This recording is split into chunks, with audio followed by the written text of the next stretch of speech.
What are your strengths and weaknesses? Sir ये सबसे चूतिया सवाल है सर। सबसे पहले तो स्ट्रेंथ है ही नहीं। In English, please. I'm telling you. Why will I tell you my weaknesses? मैं आपको अपने स्ट्रेंथ वीकनेस के नाम पे बताऊंगा। You know, जैसे English. I'm a perfectionist. मैं वर्कोहॉलिक हूँ। मैं इनोसेंट। English. अच्छा बैंक क्या लौड़े? क्या इंग्लिश इंग्लिश इंग्लिश लगा रखा है बे? 4 साल का था मैं जब मेरे पापा जबलपुर में किसी हलवाई के यहाँ काम करते थे। खुद तो कभी स्कूल गए नहीं, इसलिए अपनी गांड घिस घिस के मुझको स्कूल में भर्ती करवाया।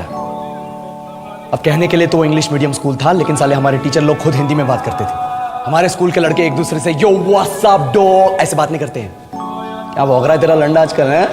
ऐसे गले मिलते हैं। किसी तरह रट्टा मार मार के 10th तक पहुंचे तो पता चला कि जिंदगी में सफल होने के लिए एक ही तरीका है और वो है इंजीनियरिंग। सब यही कहते थे। माँ बाप, टीचर लोग, गली का वॉचमैन भी हमसे पूछता था, और भैया कैसी चल रही है आपकी तैयारी? भाग बेंचो, तुमको क्या करना है? इसलिए हमारे स्कूल के बच्चे हम सब पहुंच गए बकरों की तरह। मैं IIT, मैं NIT। अरे जिस बच्चे ने अपने बाप को जलेबी तलते देखा है वो तो यही सोचेगा ना कि जिंदगी में पैसा ही सब कुछ है। I did not choose this engineering life, sir, and neither did this engineering life choose me. It was shoved down my throat by my teachers while my hands were tied to my back by my friends and my parents watched in silence. और English सुनेगा तो मादरचोद तो सुन।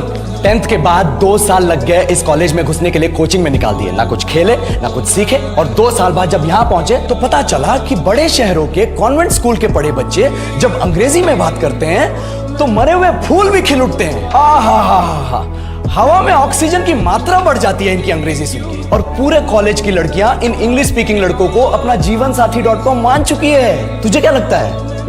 मुझे कभी लगा नहीं कि मैं अपनी अंग्रेजी पे काम करूं, अपनी पर्सनालिटी पे काम करूं। बहुत लगा। ये चूतिया इंडस वैली सिविलाइजेशन का जो एजुकेशन सिस्टम बिठा के रखे हो, जिसमें हर साल में 10 सब्जेक्ट, हर सब्जेक्ट में theory, practical, viva, lab work, external, internal, majors, minors, assignment, project, thesis, गांड मार के रख लिया हमारी। महीनों तक नहाना भूल जाते हैं हम लोग, और फिर हमारा परसेप्शन बना देते हो कि हम ऐसे ही रहना चाहते हैं। अब इस साल में एक बार कल्चरल फेस्टिवल आता है, एक बार, उसके लिए भी प्रोफेसर से भीख मांगनी पड़ती है। अरे बिना इंग्लिश बोले, बिना लड़कियों से बात किए कौन गांडू रहना चाहता है वैसे?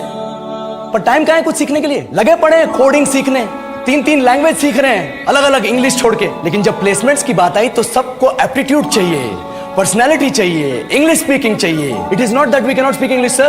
We are just very conscious of our diction and our pronunciation, and we are not confident to speak in front of anyone else. If the curriculum was a little bit diverse, if the engineering colleges in our country focused on our all-round development instead of functioning like a goddamn factory that is just mass-producing robots by killing their dreams and handing out degrees, I would not be sitting here in this pointless HR interview, the likes of which exist only in our country.